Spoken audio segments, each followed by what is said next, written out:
Y'all, Trump did not start a war. He enforced the warrant. This man dropped bombs at 2 a.m.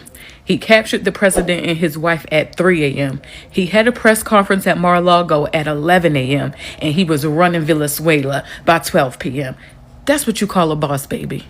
Y'all can say what y'all want, but Donald Trump is really him. If that man do not go down as the greatest president of all times, then something is fucking wrong. That man has officially been in office this month a year, and what he has done in the last year is way more than all of the fucking presidents have done all together. Do you hear me? That man has been standing on business, and he is putting America in a position where we is getting our fucking respect back, and nobody is going to play with us. Now, let me just say this. When I'm wrong, I'm wrong, and I am going to admit it. A lot of stuff that Donald Trump do initially, I do not agree with it. Okay, his decisions make me nervous as hell. But once I sit back, take a deep breath, and I trust the process, and I trust my president like I should, I promise y'all, everything always turns out for the best. Venezuela is happy. American is happy. Some people feel like it's for the oil, but as long as the people is happy and the people are good, a win is a win, y'all. That man got so many W's under his belt right now, under this one presidency. Him. We're going to be in charge of their country now. We're in charge of Venezuela now. Yeah, until he finds somebody to be in charge of it. I'm shitting. He said it. He just said it. Just like that. They invaded a sovereign nation and took their president. The president's wife. I don't know if they call her first lady or not. Because we can only do shit like this so often until it circles back around and bites us on the ass. And we are making a lot of enemies. Yep. Boy, money's powerful, isn't it? Men's basketball. Women play tomorrow. It always has something to do with money. And Vanderbilt is beating South Carolina 39-32 with 2:12 left in the first. Women play tomorrow. Pay attention. Pay attention to what's happening. So Donald Trump says that now that the United States of America now runs Venezuela. So now Venezuela is a territory of the United States of America. According to Trump, it's no longer its own nation. You understand that, right? The United States of America is now adopting Venezuela, a sovereign country, as part of itself. Comments, please. This is very terrifying. If Donald Trump can capture Venezuela's president and his wife in the middle of the night while they were still sleeping, this man can capture anybody he wants to capture in this world. Yes, this Venezuela's president was seen in an interview last night. He was saying something about collaborating with the US to fight the drug trafficking in his country, right? And between 11 p.m. and 3 a.m., this man and his wife were captured. And they were taken to a unknown location. Right now, nobody knows where they are. Like, all the presidents in the world, they are all shaking right now because nobody knows this man, Donald Trump's action. Like, nobody knows the next step he will take. Can you believe that? Hey, like, this is really shocking. This is really shocking, guys.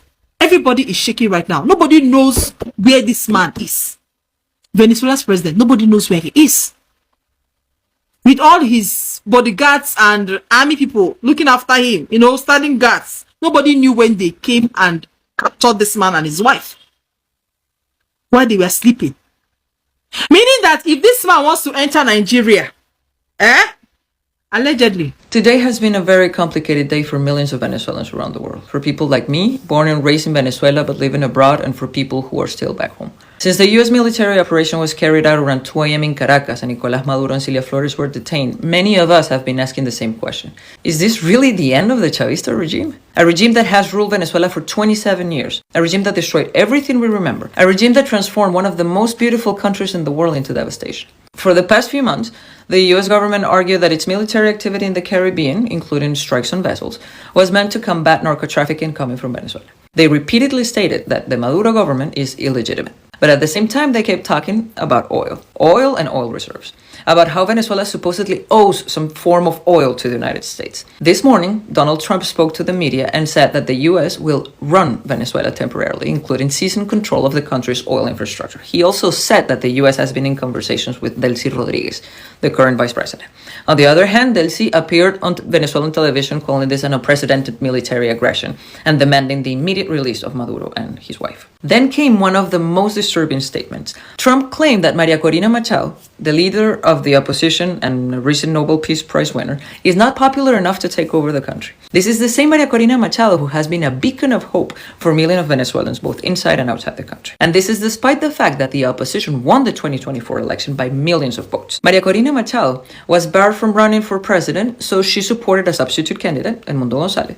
Edmundo González won with 6.2 million votes. Those results were verified and recognized by much of the international community. Yet, suddenly, Trump says she lacks support or respect inside Venezuela, and instead points to communicating with Delcy Rodriguez, a key figure within Chavismo. So, what is really happening here? If the U.S. is negotiating with Delcy Rodriguez to manage a so-called transition, that suggests Washington still sees the Chavista state apparatus as functioning, even while claiming that Maduro has been removed. And once again, everything leads back to oil. Venezuela has the largest proven oil reserves in the world, over 300 billion barrels. That is roughly the equivalent of Saudi Arabia and the United States combined. However, the oil infrastructure has collapsed. In the late 1990s, Venezuela produced about 3.5 million barrels per day. By 2020, that production had fallen to 400,000 barrels per day. Yes, sanctions played a huge role, but this collapse was primarily caused by the Chavistas' regime corruption and mismanagement. Now, to understand why Trump keeps talking about oil, we need to look back a little bit at history. Venezuela discovered a massive oil reserves in the 1920s. That discovery propelled the country to be one of Latin America's strongest economies. At one point, the Venezuelan bolivar was nearly as strong as the US dollar. By the 1930s, 98% of the oil production was controlled by foreign companies. And in 1943, Venezuela passed a new law requiring 50% of oil profits to go to the state. Then on January 1st, 1976, Venezuela officially nationalized its oil industry, creating PDVSA and reclaiming control of the resources. January 1st, 1976, January 3rd, 2026. In the 1990s, companies like Chevron and ConocoPhillips returned to Venezuela. Then in 1998, Hugo Chavez was elected president. He politicized PDVSA, fired experienced workers, and replaced them with loyalists. That system collapsed. In 2007, the Venezuelan government expropriated assets from companies like ExxonMobil and ConocoPhillips, leading to years of legal battles and compensation claims.